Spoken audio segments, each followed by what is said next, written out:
সেটার অর্থ মানে একটা সুন্দর জিনিস আছে তোমার জন্য ওইখানে, চলো আসো।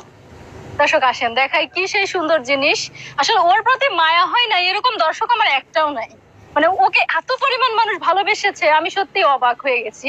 ফুটফুটে সুন্দর এই মেয়েটা। এই হচ্ছে তোমার আরেক আকর্ষণ। এটা হচ্ছে বাংলাদেশ থেকে একটা ভাই তোমার জন্য পাঠিয়েছে। সেটার অর্থ মানে দেখেন কি অবস্থা। তাহলে এই অবস্থায় ওকে, আচ্ছা একটু আস্তে একটু আস্তে একটু আস্তে একটু আস্তে, এখানে যাও। হ্যাঁ ব্যাস, ধরো এটা ধরো, এখন তুমি সেফ জোন, তুমি আর এখন পড়বা না। আর একটু সামনে এইখানে ধরো। হ্যাঁ ভেরি গুড, এটা হচ্ছে ওর জন্য সেফ জোন। ধন্যবাদ ভাইয়া। আপনি যে ভাই আমাকে এটা পাঠিয়েছেন, অলরেডি ছবি সহ পাঠিয়েছিলেন।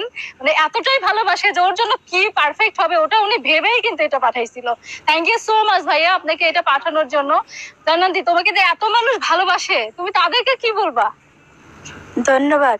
আমার জন্য যারা এগুলো করেছে তাদের অনেক ধন্যবাদ। তাদের প্রতি আমি বেশি কৃতজ্ঞ থাকবো। দর্শক সত্যি জান্নাতের কাজ করতে এসে এবং আরো অসহায় মানুষগুলোর কাজ করতে এসে বুঝেছি দেশে এখনো ভালো মানুষ আছে, দেশে এখনো মানুষ আছে, মানবতা আছে। তার জন্যই তো জান্নাতের আজকে এই অবস্থা হলো। মানে ওই অবস্থা থেকে তাকে এই অবস্থায় নিয়ে আসা কি কম কথা বলেন? অনেকটাই কিন্তু এখন সেফ জোন। ঠিক আছে, আমরা একটু ট্রাই করি, দেখি আমাদের জান্নাতের জীবনে যেটা ধরে নেই সেটা ধরে একটু একটু হাঁটতে পারে কিনা। একটু ট্রাই করো তো আপু। ব্যাস, আলহামদুলিল্লাহ পেরে গেছে। ভেরি গুড, থ্যাংক ইউ ভাইয়া। এটা আপনার চুজ, আপনি পছন্দ করে এটা আমাকে সাজেস্ট করেছেন, আমি সেটাই কিনে নিয়ে এসেছি। দেখেন খুব সুন্দর হয়েছে। অনেক ধন্যবাদ ভাইয়া। জান্নাতি কেমন লাগছে? হ্যালো। তোমার কি এখন পায়ে বেশি ফোর্স লাগছে? না। এখন কিন্তু তুমি হাত দিয়ে ড্রাইভ করতে পারছো। হ্যাঁ। এখন কিন্তু তুমি তোমার স্কুল মাঠে বন্ধুদের খেলা দেখার জন্য একটু বাহিরে আসতে পারবা এবং এই ক্লাসগুলো একটু ঘুরতে পারবা, তাই না? ভালো হবে না? হ্যাঁ।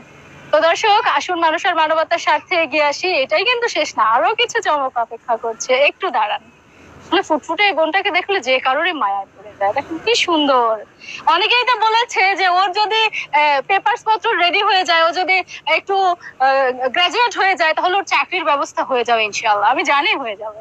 তো যাই হোক, তার জন্য তো আমাদের পড়ালেখা করতে হবে না? পড়ালেখা করবা, চাকরির দায়িত্ব হচ্ছে এই যে হাজার হাজার ভাই বোনদের।